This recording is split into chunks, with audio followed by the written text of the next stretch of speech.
Welcome to Aaron Mahnke's Cabinet of Curiosities, a production of iHeartRadio and Grim and Mild. Our world is full of the unexplainable. And if history is an open book, all of these amazing tales are right there on display, just waiting for us to explore. Welcome to the Cabinet of Curiosities.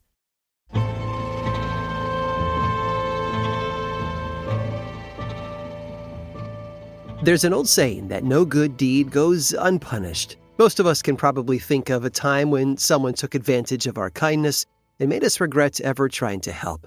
That's all one sea captain was trying to do, step up in a moment of crisis and save the day. But he would soon learn that sometimes doing the right thing can land you in a world of trouble, or in this case, in the ocean. In early April of 1813, Richard Brooks woke up to a beautiful sight. A ship on the horizon, its white sails billowing in the breeze. Brooks shouted with joy and raced out of the crude shelter he had built from fallen palm fronds. He barreled down the beach, desperately waving his arms, trying to attract the ship's attention. Other members of his crew realized what Brooks was doing and ran down the beach to help him. Soon the distant ship changed course and began sailing directly for them. The entire crew erupted in cheers. Finally, after months of being marooned, struggling to survive on a deserted tropical island, they were being saved. Brooks and the other crew members of the Isabella originally set out from Port Jackson Harbor in New South Wales, the British prison colony that we know today as Australia. They left on December 4th of 1812, headed for London. There were 54 people on board the ship, captained by a weathered sea dog named George Higton. Richard Brooks was a captain in his own right of numerous convict transport ships, the ships that brought prisoners from Great Britain to the prison colony. But aboard the Isabella, he was just a passenger traveling home. But once they were out at sea, Brooks realized that Captain Higton was incompetent, lazy, and a drunk. A few weeks into their journey around Cape Horn, for example, Higton nearly crashed them into Campbell Island, south of New Zealand. Shortly after that, his inept leadership during a raging storm nearly sank the ship. About 2 months into the tumultuous journey, around 2 a.m. on February 8th of 1813, Brooks was wandering on deck when he realized that the Isabella was sailing dangerously close to land. Then he saw it, dead ahead, a jagged rock formation jutting out of the sea. Brooks raised the alarm and he took control of the ship. He and the other crew members jumped into action, desperately trying to steer the Isabella clear of danger. They swerved just in time to miss the rocks, only to crash into a reef with such force that the rudder was torn from the ship. Now they had no way to steer and were at the mercy of the wind. The waves around them swelled, lifting the ship off the reef and ramming it into a rock ledge, shattering the hull. The wind then pushed the broken ship toward a sandy beach where it ran aground. And that was 2 months before. Brooks and the other 54 passengers had been stuck on the deserted island ever since, living off provisions they saved from the ship. But conditions on the island were harsh and morale was in the gutter, so when a merchant ship appeared in the distance, the whole crew ran out to flag it down. Soon the rescue ship dropped anchor offshore and a boat of American merchant sailors made their way to the beach. They offered to take all 54 passengers of the Isabella to safety. As payment, they just wanted whatever was left of the Isabella's provisions to help them make the journey home. And of course, Brooks and his fellow passengers were elated. They made plans to transfer the Isabella's provisions back to the American ship called the Nanina. The passengers and merchants got to work and before long had the Nanina loaded up and ready to go. And then another ship came sailing into view. It was a fierce British warship called the Nancy, and the warship spotted the Nanina and the broken remains of the Isabella and sent soldiers ashore to see what was going on. Brooks recounted the harrowing ordeal that he and his fellow passengers had endured over these past few months and expressed how grateful he was to the American merchants for coming to their rescue. And it was then that the captain of the Nancy delivered surprising news. Britain and America had been at war for almost a year, the War of 1812. So technically, Brooks and his crew were accepting help from the enemy. But the captain told Brooks not to worry. He would take all 54 Isabella passengers aboard the Nancy, He would also be taking the American crew as prisoners of war, and he would keep their ship as a war prize.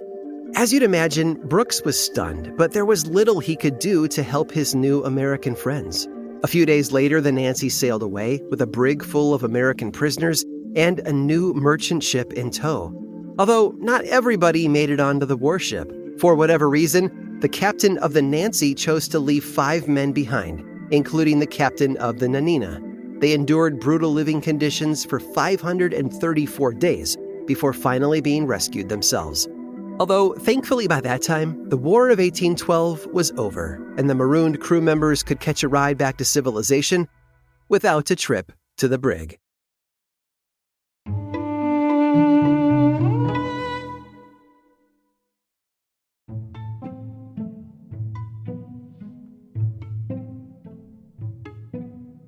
Most people don't think about this, but dog breeds are inherently an unnatural creation. Ever since the domestication of dogs, breeders have made an art of carefully selecting for traits, behaviors, and physical characteristics that would not occur in nature. It has grown into a whole industry, not just for the average pet owner, but for public spectacle at large. And there is no one who handles public spectacles quite like the British royal family. We've talked a lot here about the quirks of royalty in the 21st century, so today I'd like to focus on something that got a lot of focus with the recent passing of Queen Elizabeth II, her small army of stubby-legged corgis. These dogs were as pampered as animals can possibly be. They had a whole room to themselves in Buckingham Palace, and their own gourmet chef to prepare meals for them. From her first dog at the age of 18 until her death at the age of 96, Queen Elizabeth II owned 63 dogs. Not all of them were corgis, though. Some were technically called dorgies, which is a cross between a corgi and a dachshund. The first of this line was a nobly named Roosevelt Golden Eagle, a Welsh corgi adopted by the Queen Mother after her daughter fell in love with corgis. It would become known by the slightly less noble nickname Dookie, short for the Duke of York. But the first dog owned by Queen Elizabeth II herself was Susan, a gift on her 18th birthday. Ever since, she was not without one of these stubby dogs or another, even quoting to the press, "The corgis are my family." And like the rest of the royal family, they were no strangers to public scandal. Now, Elizabeth's children were reportedly much less fond of the dogs than the Queen herself. They complained to the press about barking, keeping them up at night. They seemed to respond aggressively to the princes, although some guests got special treatment. Meghan Markle, for instance, wasn't barked or bitten once when she came to visit the royal family for the first time. Not everyone has been so lucky, though. Susan, Elizabeth's first corgi, attacked a palace clockwinder in 1954. Mailmen and police officers have also been bitten by the corgis at several points throughout British history, prompting at least one suggestion that Buckingham Palace should install a "Beware the Dog" sign for unwitting visitors. Elizabeth had her own dog breeding program, which created a mini dynasty within the walls of the British palace. They were to be treated with as much respect as other members of the royal family. In 1999, for example, one of the Queen's footmen was demoted when it was discovered that he enjoyed getting the corgis drunk as a party trick to amuse the other members of the staff. The corgi breeding, however, stopped in 2012 when Queen Elizabeth II realized that her children did not share her love of the little dogs. Publicly, she said that she did not want to leave a bunch of puppies stranded when she passed away. Ultimately, she would leave 2 corgis behind, Muick and Sandy. One of these went to Prince Andrew, and the other to Prince Andrew's ex-wife, Sarah Ferguson. Though their reign is at an end, these dogs had a stranglehold on popular culture, not just inspiring dog shows or bringing a touch of whimsy to the Queen's photo ops, but as symbols of Queen Elizabeth II herself.